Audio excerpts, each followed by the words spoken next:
Hey, what's up, everybody?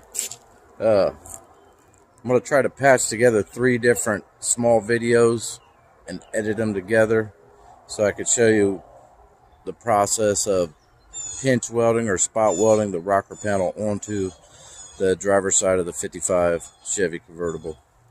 So let's check it out. Alright guys, I'm trying to, you can kind of see how it's low, and then as it gets to the back, it's pretty good. So I've got a screwdriver going in between the inner and outer rocker just lightly on my floor jack. So let's see what happens.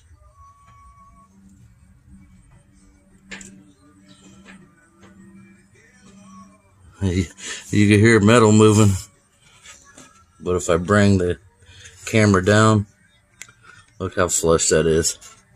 So I'll probably clamp it right here and try to see if I can't sneak in there with the spot welder and hold it right there, and then I'll chase the line as it goes back, manipulating it up and down however it needs to be to meet this inner rocker.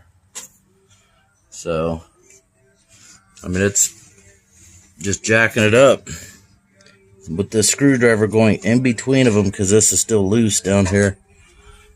It brought that right up flush with it.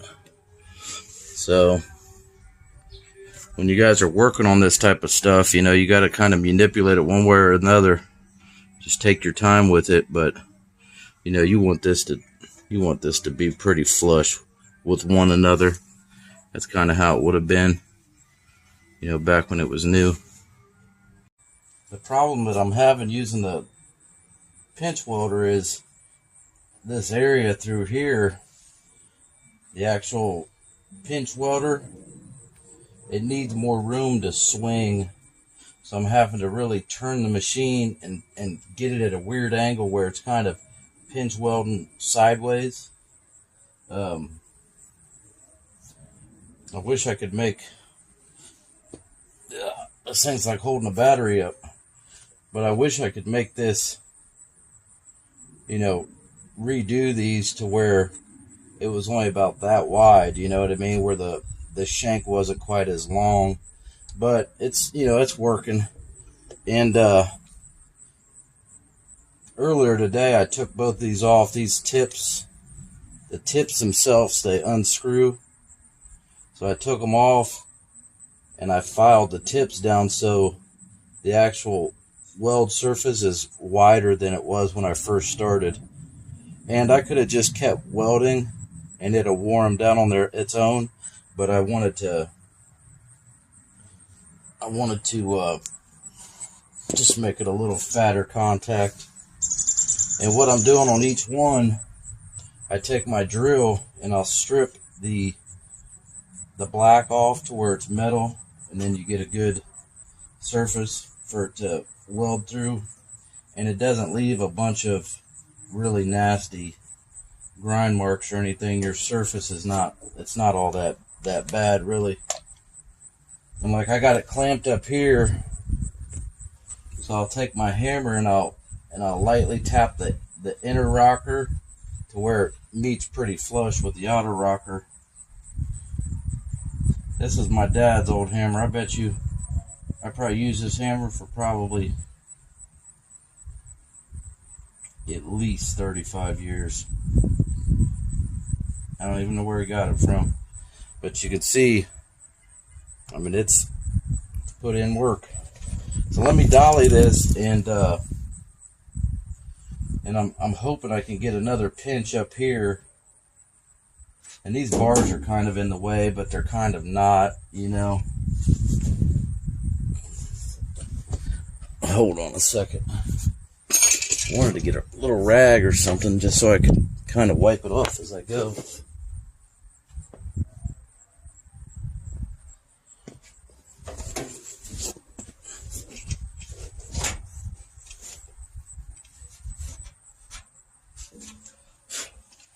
All right, let's see where we can get this get this thing up in here. Adam. Okay, yeah, I can get a good one right there. But see the angle? See the angle? I'm having to hold it because the actual arms themselves, they need to be real small to pinch in there. But this is working out pretty good. I've never used one of these before, but I'm quickly falling in love with it.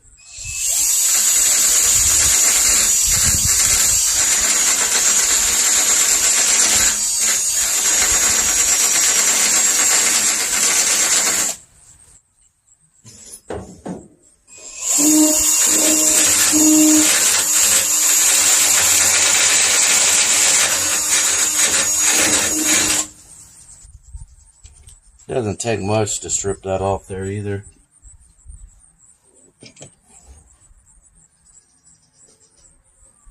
Okay. Let me do a little dollying.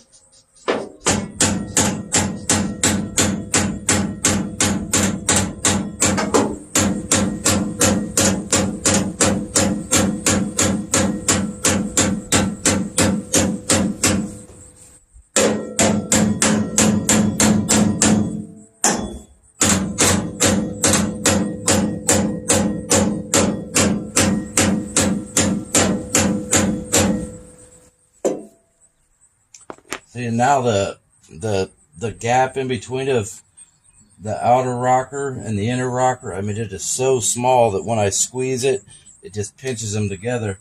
And a lot of people ask me if I needed to strip the metal in between of the two pieces of metal before I pinch weld it, and no, I don't need to. It makes enough contact that it'll burn right through that.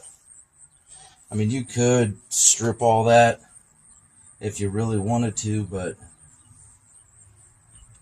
it does just fine like this.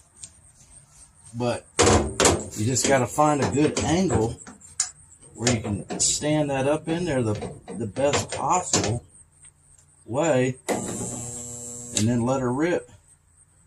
Don't take long.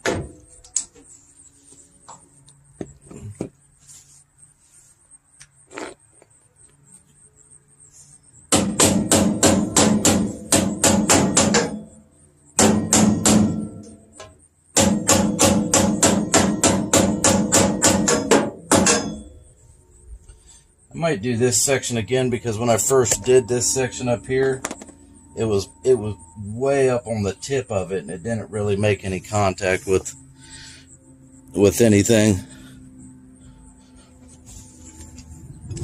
Let me see where I can get this in here at. Oh yeah, that'll give me, since there's a little pocket in there, that'll give me a really good one there. Okay. But it just takes time, you know, don't be in a hurry, just kind of, I mean, this is fitting so flush now.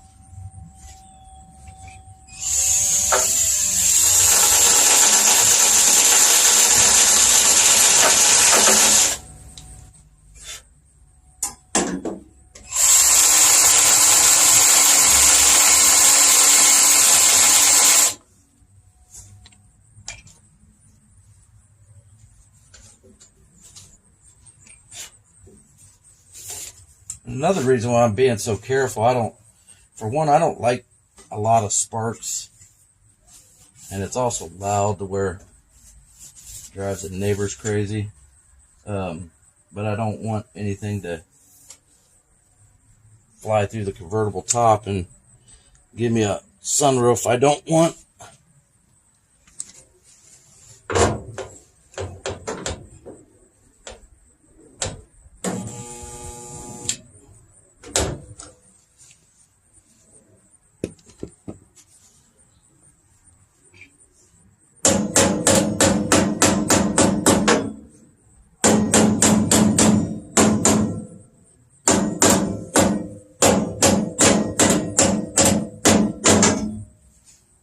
Hey, you can smell it now. You can smell it burning.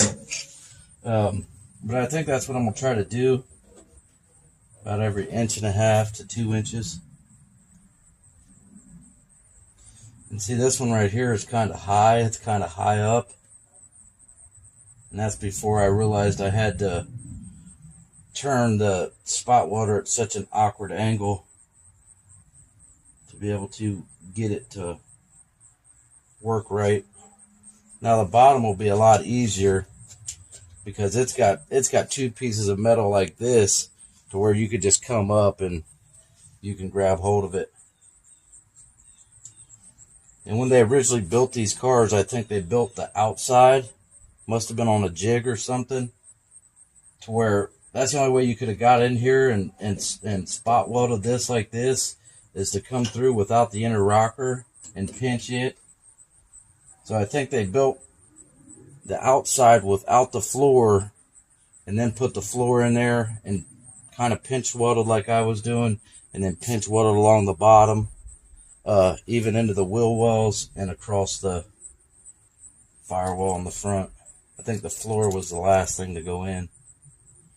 And originally I didn't start off trying to do it like this, but it is kind of cool because this is kind of how it come. But, you know, I wish I could get deeper down in there, but I just can't, not with the spot welder. But I'm trying to think of how this was set up originally. It might have been close to the top.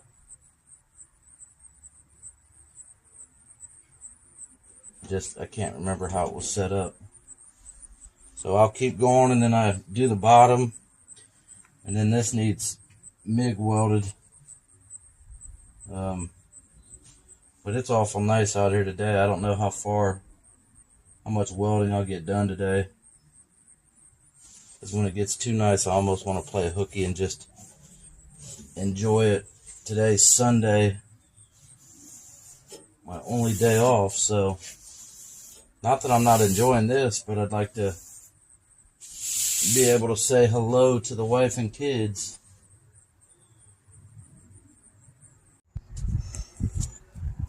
So this is how all the spot welds turned out.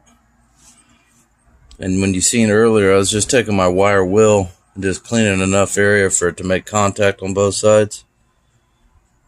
But I'm very happy with how it turned out. Now when that gets painted or whatever, that'll look just as good as factory original. Let's see if we can see back in there.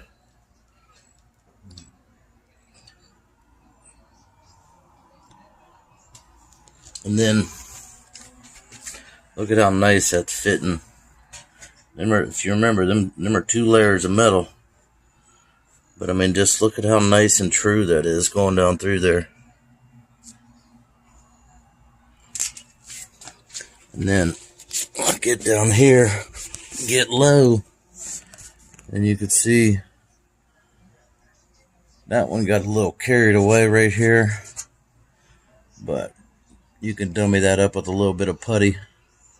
But I mean, it's looking so nice that the camera barely will focus on it. This has all been spot welded. Let me see here. And then once again, this is 2 layers, the inner and the outer, pinch welded together the whole way up.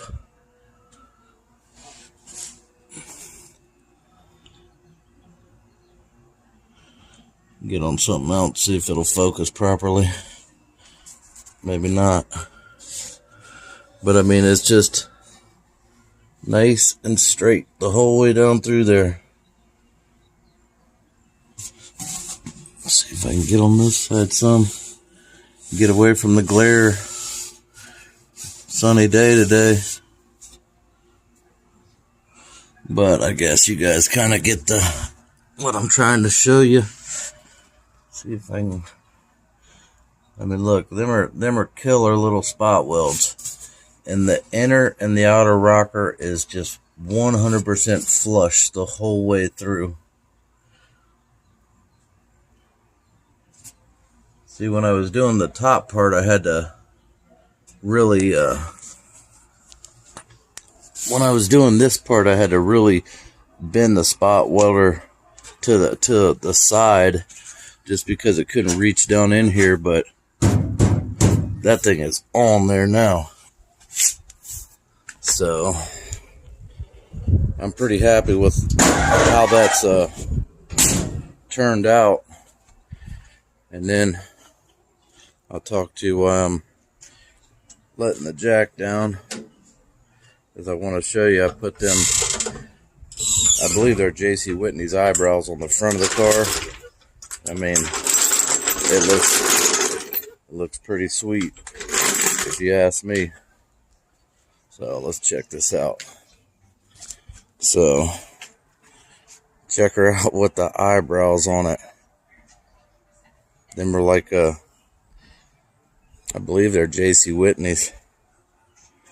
I mean, that, when I stood back and took a look at that, I was like, man, you gotta be kidding me. They fit on there good too. I got really lucky finding them. And some people don't like them. They got kind of a little point to them up here at the top. Kind of see how they kind of kick out.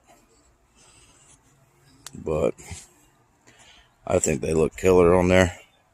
Honestly, I think they look great on there. I'm keeping them on there, you know, regardless. I love it. So anyways, the left-hand rocker panel's on. I got to plug weld a little bit of the front right at the door jamb, but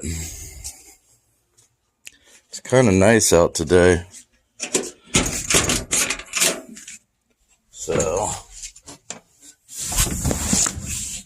I haven't started this car up, man, I don't know how long. Let's see how much fuel we got. Pretty decent.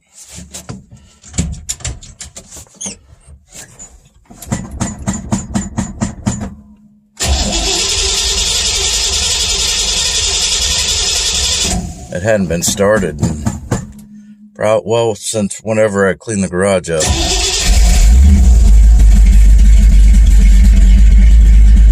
There you go. We're going to take her around the block real quick. I hate that they drilled 2 little holes in there, but I'm just going to live with it for now.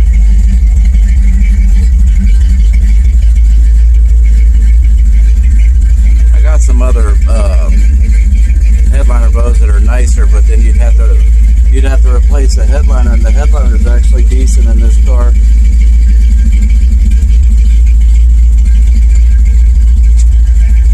So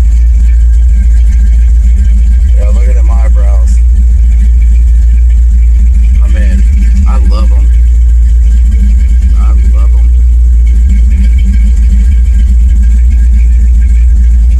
But this car's got a 327, 350 horse L79 and a 4-speed in it. So we might as well take it around the block real quick. Let off the emergency brake.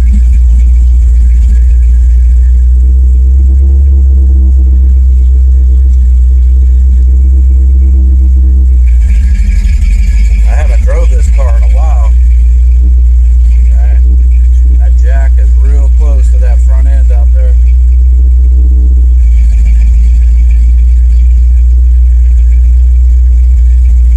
Yeah, looks like we made it. Yeah. Let's go for a little ride. I gotta get the speedometer fixed. It's actually the gear on the Muncie 4-speed. It's just plugged off right now. But these are supposed to be original miles. The title says it's got 49,000 original miles on this car.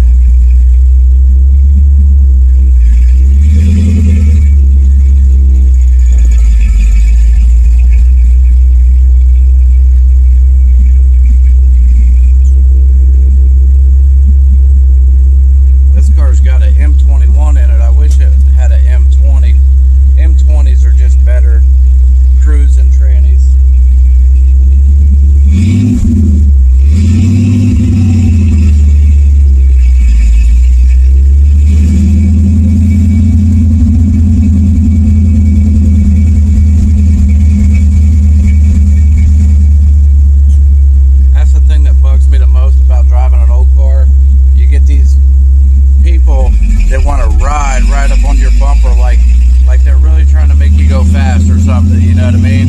You can't even enjoy it.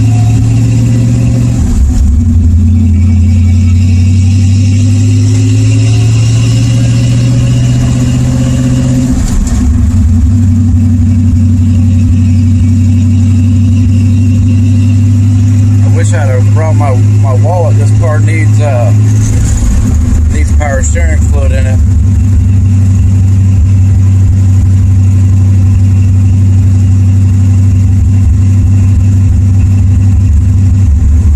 It's a good driving car here. It just, with the original power steering, it just drives so easy. And it ain't like I'm flying down the road in the Z28. I'm just cruising it.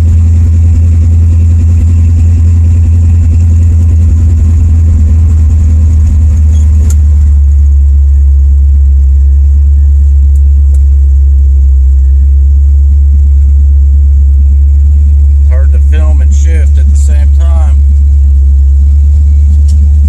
There we go. Find second gear real quick. Look out the back window of a Nomad.